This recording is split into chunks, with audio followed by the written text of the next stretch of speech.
We acknowledge that Tri-Cities Community Television operates on the traditional, ancestral, and unceded territory of the Coquitlam First Nation.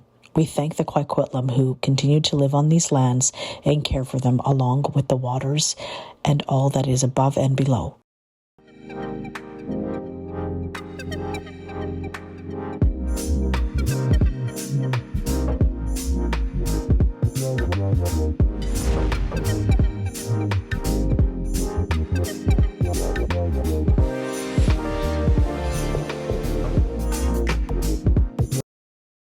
The Port Coquitlam Lions Club has been serving the community since 1949.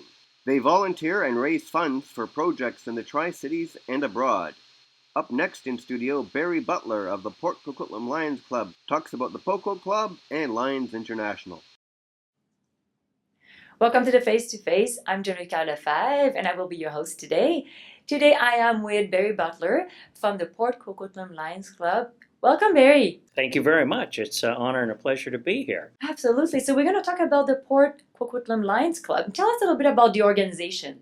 The Port Coquitlam Lions Club is an all-volunteer service club and charity. So we have charitable status, we have society status, but we also do a lot of work in the community, like project work. We also support a lot of other charities who are doing fundraisers, and that could be in the way of providing volunteers from our own group. We volunteer a lot for other organizations. We're very proud of that. Even organizations people would think we would conflict with, like Rotary or Kinsman, quite often we're happy to work together with them. And sometimes even with Lions and other clubs, we'll help them out as well for different fundraising or project work, etc. So a lot of people know us, our history, doing a lot of pancake breakfasts and hamburgers and stuff like that. And we would do that for the city, for like Canada Day. We always, in Lions Park, we would do pancake breakfasts, and it's very, very popular. We always have over 200 people, 400, 500 pancakes sold. We also, for some schools, will hire us for their pack, like, something as fun and simple as grade 5 graduation, etc., or kids coming back after the break, etc. So we do a lot of that. We have cooked often for Crossroads Hospice in the past, and we're always willing to do more of that. So that's a real fun part. That's our face. That's where people see us. But we also do a lot of in the background fundraising, and that money will go to a lot of our local charities, and like the Transition Society, the Food Bank, People's Pantry, which is a food recovery program. We will partner with groups who work directly with the homeless in the Tri-Cities. And we always have a fund too, because we're an international organization. A lot of people don't know that Lions, they might see Lions here or there, but there are Lions clubs all over the world. Indeed, I think the collective membership of Lions internationally is 1.4 million members. Oh, wow. In 200 countries or territories, with a total of 46,000 plus clubs around the world. So quite often, if we're at a festival or something, we see a new Canadian come by and say, "Oh, my uncle was a Lion." These are people from India, from Eastern Europe, from the Caribbean, from South America. It's amazing the amount of people that recognize us all over the world. We actually had a gentleman recently. We were doing some fundraising for Share. They were doing a food drive at Coquitlam Center, and he came up and talked to one of our members, and he was from Lebanon originally, and he was a long-term Lion in Lebanon. And it's very rewarding to know that we have that collective grouping. We do have an international organization that maintains what our priorities are. And indeed, we have a new one, 9 global causes. So prevention of diabetes, treating diabetes, childhood, pediatric cancer, environment, disaster relief, humanitarian efforts, like building a water well in South America or Honduras or something like that. We do a lot of that kind of work. And a lot of it comes right back to us. So we have an organization where like our dues, and like every member of Lions around the world pays dues every year into a foundation. So we have an international foundation.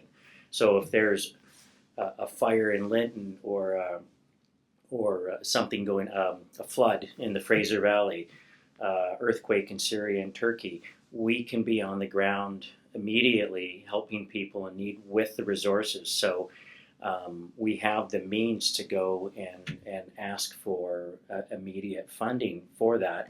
And it doesn't go to a third-party organization. It stays with the local club. The local club and then decides where it should go, and they work with the local people taking care of them. So it's very, very rewarding.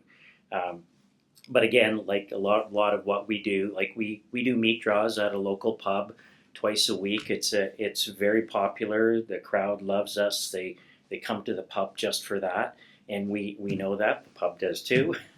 So like a lot of groups are doing fundraisers like meat draws and bingo and stuff like that.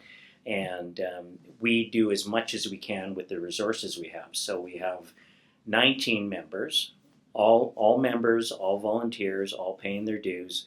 Some of them have been in Lions for 40 years or more. And one of our members in his 60s started in his 20s. So, from where he was, and when he moved, he continued being a Lion. And I've only been with the group for going on 6 years now, but I was doing volunteer work that finished prior to that, and I was looking for something to do in my community. And thankfully, I got onto Lions. The father of an old friend who was in the club saw me working with another group and said, "Hey, we need somebody like you." He remembered me, and I've been with them ever since. So as an organization or as a person, how does it work if I'd like to apply to get some funding for maybe needs, events? How does that work? Very simple. We have a website, a local website, and we have a local Facebook page, and we have people on there, and all the contact information is there if somebody has a particular requirement. So even though a lot of the money we direct every year, and we look at who needs it the most, and we decide to direct it in that manner, we always have money if there's an emergency. Somebody maybe is elderly and they can't afford hearing aids, they can't get them through the government or through other programs. We look at helping somebody like that. We had somebody who was going to, let's call it a school for smart kids, and it was a camp she wanted to go to, but her parents couldn't afford it. But the kid she's going to be a Nobel Prize winner. So we donated some money so she could go to camp.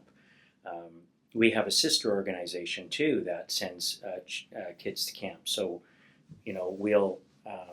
we'll send that money as well. But if a very particular camper wants to go to something, quite often we will help fund that. Because, especially the camp I'm talking about is for kids with disabilities. So we give them a lump sum once a year.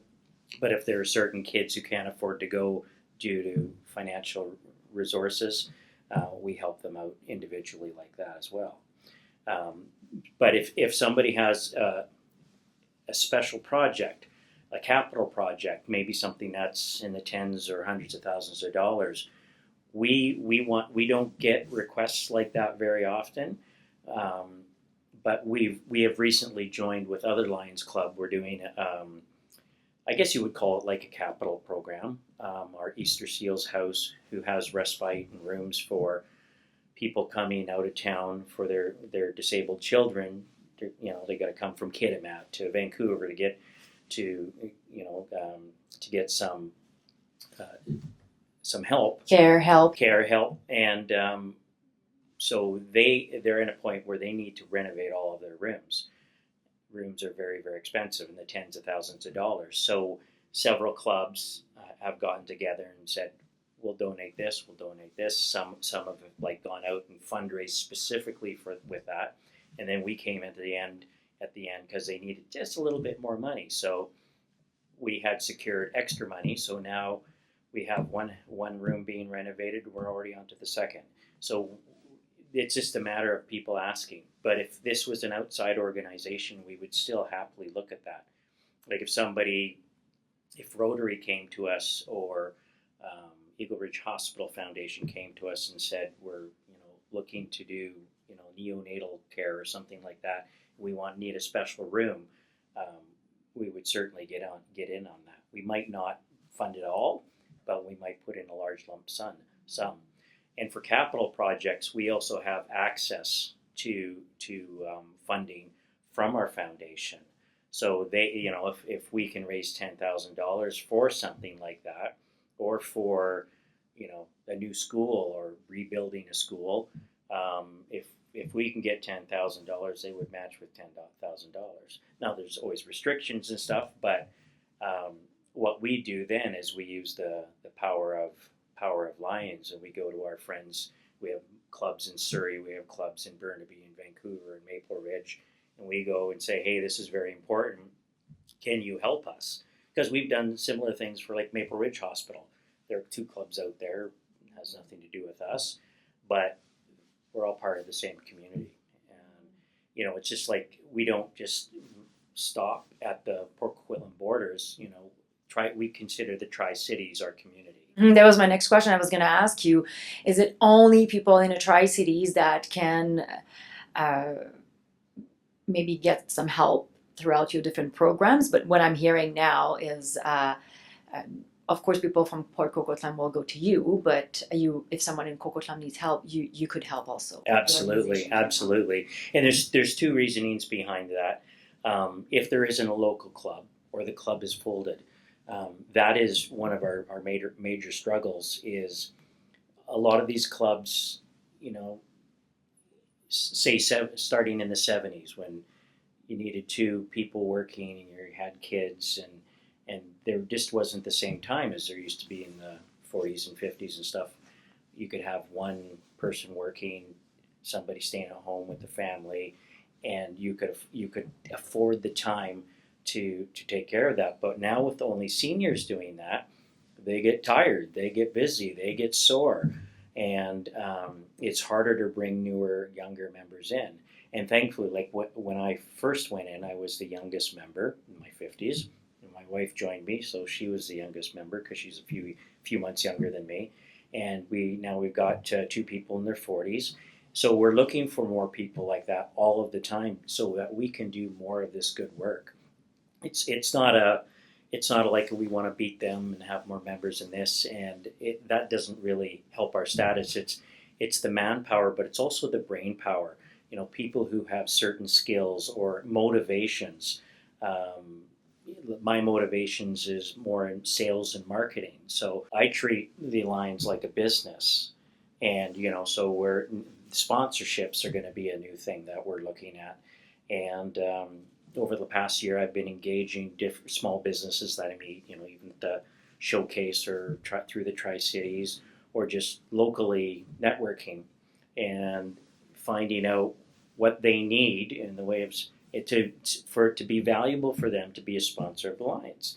And they could sponsor a once a year thing, they could sponsor a capital project, or they could be a sponsor in kind, or they could say, we're just going to sponsor the Lions all through the year, and we love what they do.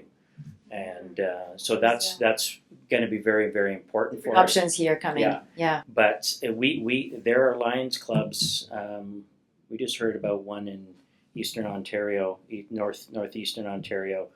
They have 80 members, and it's like, what I could do with 80 members. I know the manpower is amazing, but I'm curious. Okay, so if you're a member of the Lions Club, do you guys get together also? Are you a social club also? What else do you do? I mean, you're helping a lot of social, people. Yes. We very easily become friends. Yeah, of course. And in friendships and families, there's always, this. So that happens too. There's lots of personalities. Makes it very interesting. But that's because people love what they do, and they just have different ways of doing it, like in a political club or religion or whatever. We don't get into that. But we have through the year we have meetings twice a month. So one is a board meeting, the other is a members meeting. So and at the members meeting, we can vote on, how we're going to spend some money. Are we going to take some capital or some manpower and do some fundraising for a specific work? And we're working more and more with our Leo group as well. We have a youth group at Terry Fox School, and Leos are like lions are around the world. Leos are the little ones. Little, yeah.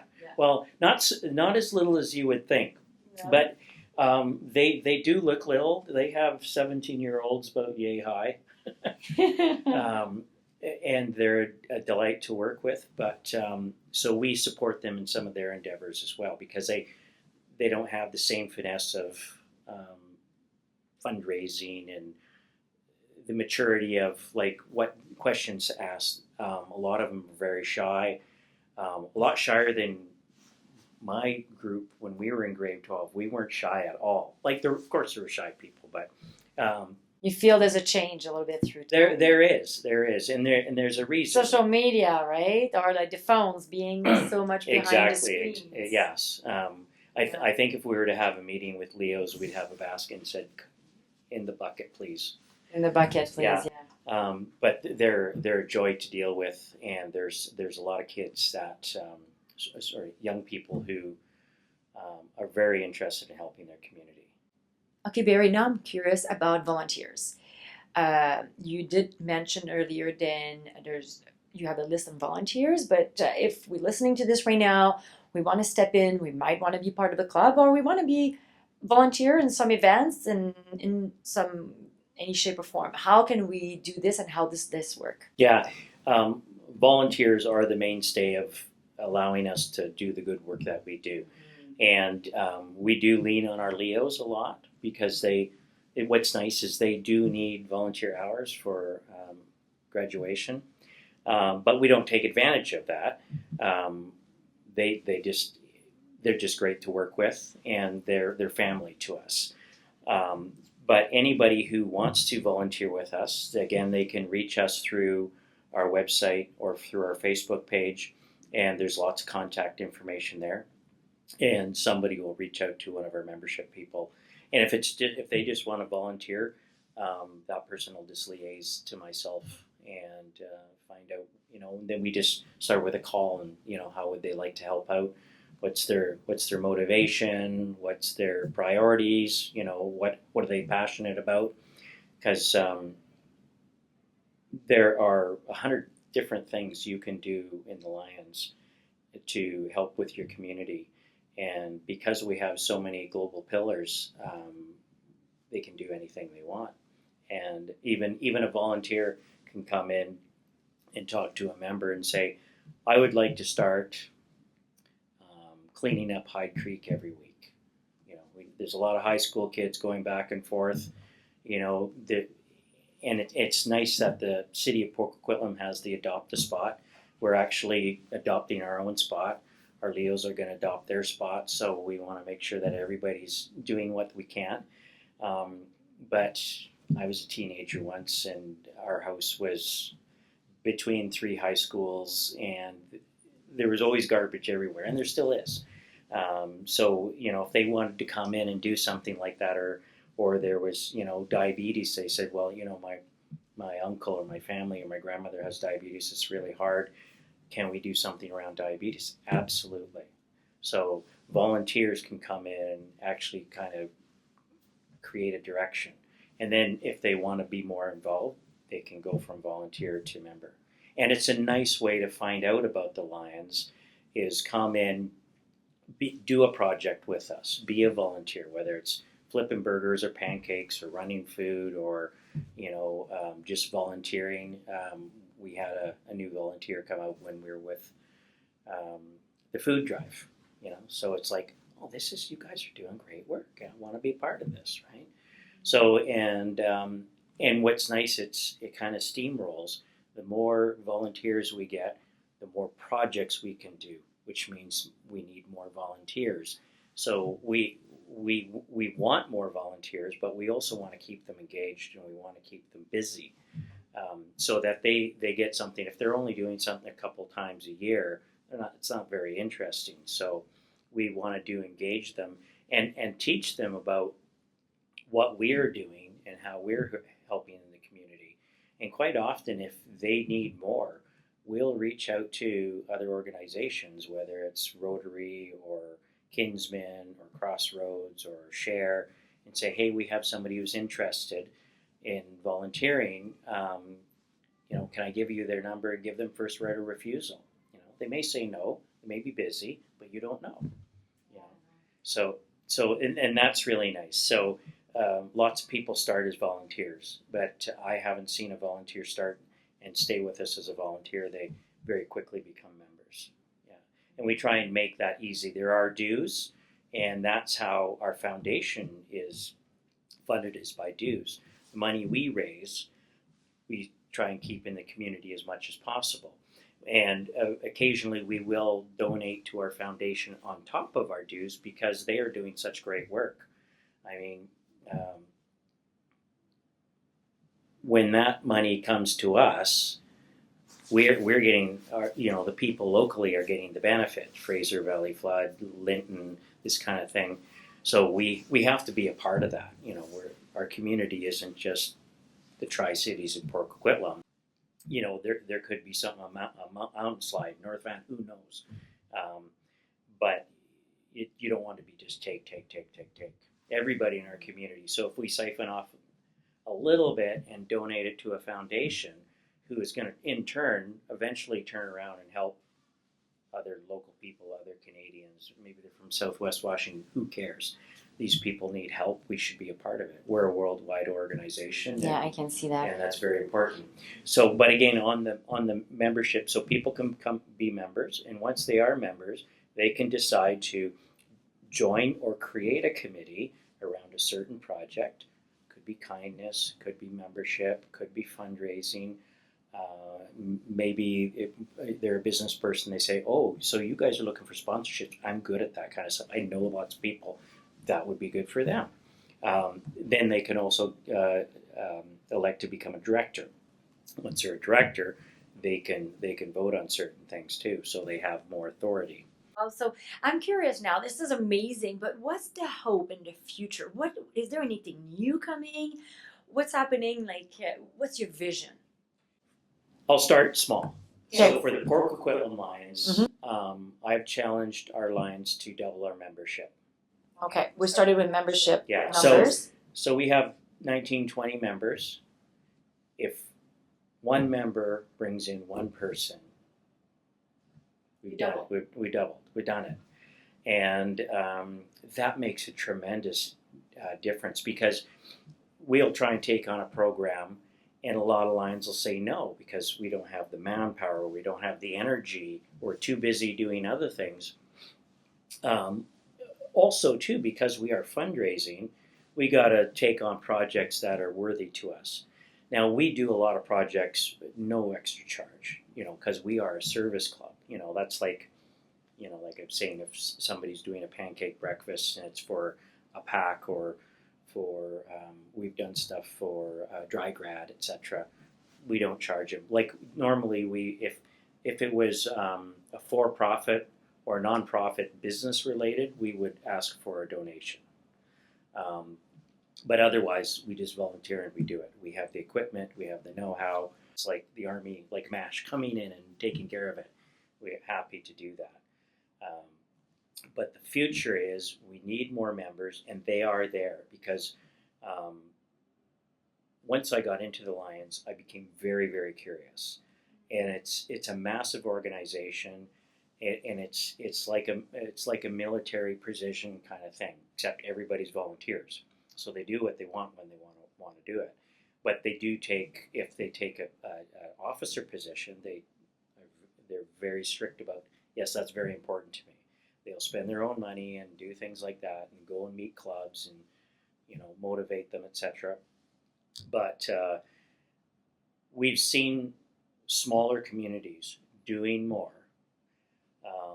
One recently, very close by, we went to an open house, and one of these groups was cooking. They're cooking 5 times more than us with half the members. And I said, "Oh, but you're all retired." And I said, "No, so they were half our number. They said, "No, 5 of us are still working full time." Oh. So what's the magic recipe there? it's priorities, and two, it's a small community, so maybe it's not as, this community is quite a bit smaller, but I think it's just that's what they do. So that's what they love to do. If they're not on a cruise ship, they're doing like to for the do it, they're Lions. back in the community. I can see that. Yeah. Okay, so more members. Anything else? Yes, I would like to see triple the impact we have on our community.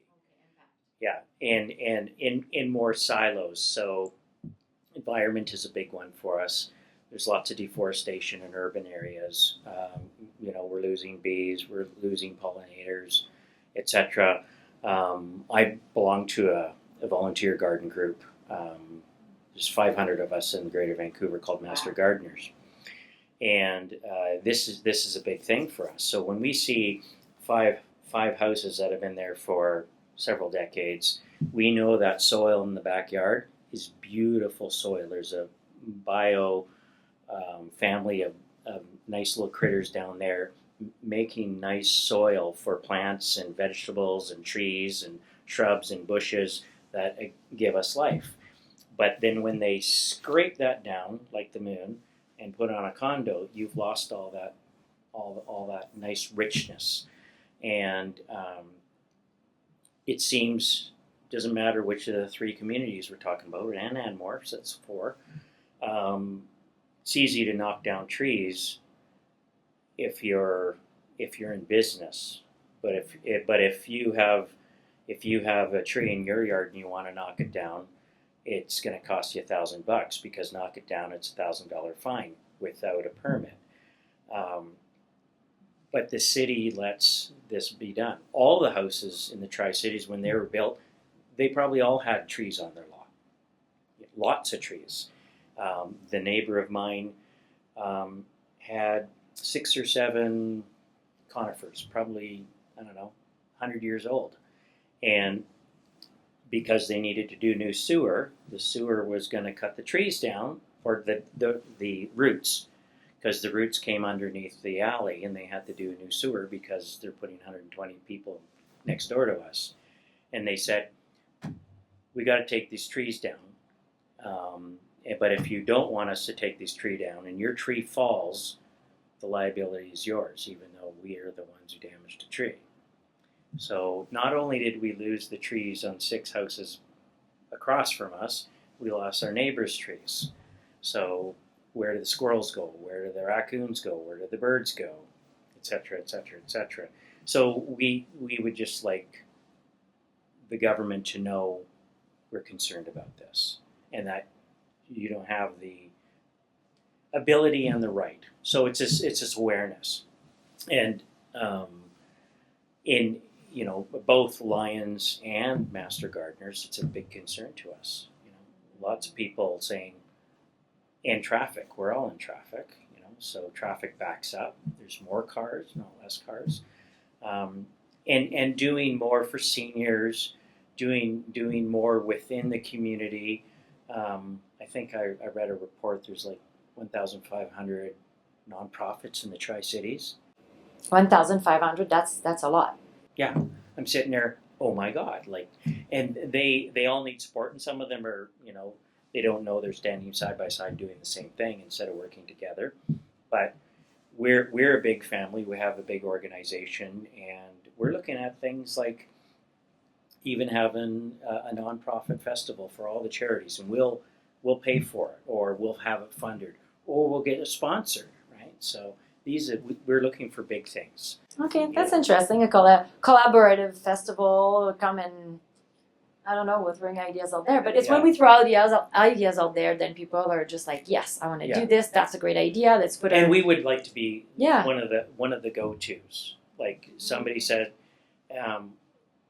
we have clubs, on the other side of the river, and they get realtors and accounting companies say, we want to do an appreciation day. Will you come and cook for us? And they get big donations for that kind of stuff. And it's the same work that we would do for a school or. Yeah. So when you say cook, are you thinking about breakfast? What kind of cooking are we talking about? Pancakes for sure. We do lots of pancakes. Everybody loves our pancakes.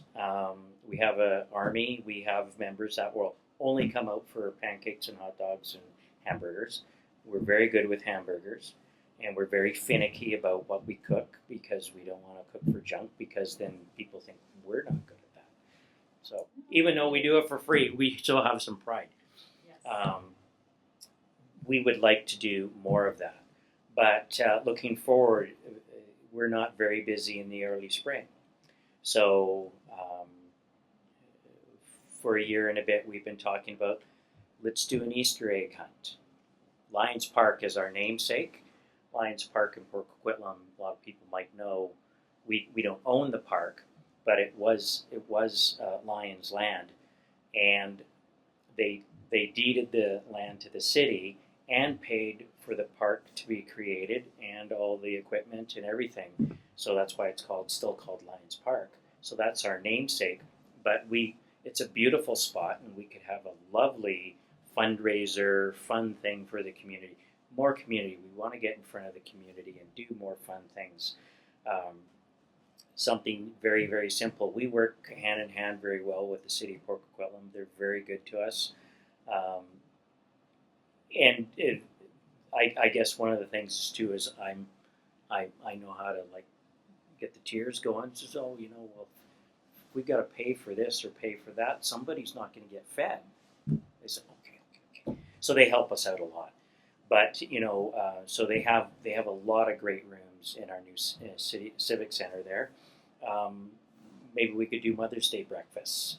It doesn't have to be pancakes. We can get creative and find sponsors and helpers and to make it like a afternoon tea, etc., etc. Something for Valentine's Day, something around Christmas. We're very busy at Christmas time because we're supporting other groups, like a lot of schools, hampers and stuff like that. We'd love to do more of that kind of thing. We are limited because of the number of people who have time to run around and do that, because you got to do a lot of stuff through the day. But being in front of the community, doing more community projects.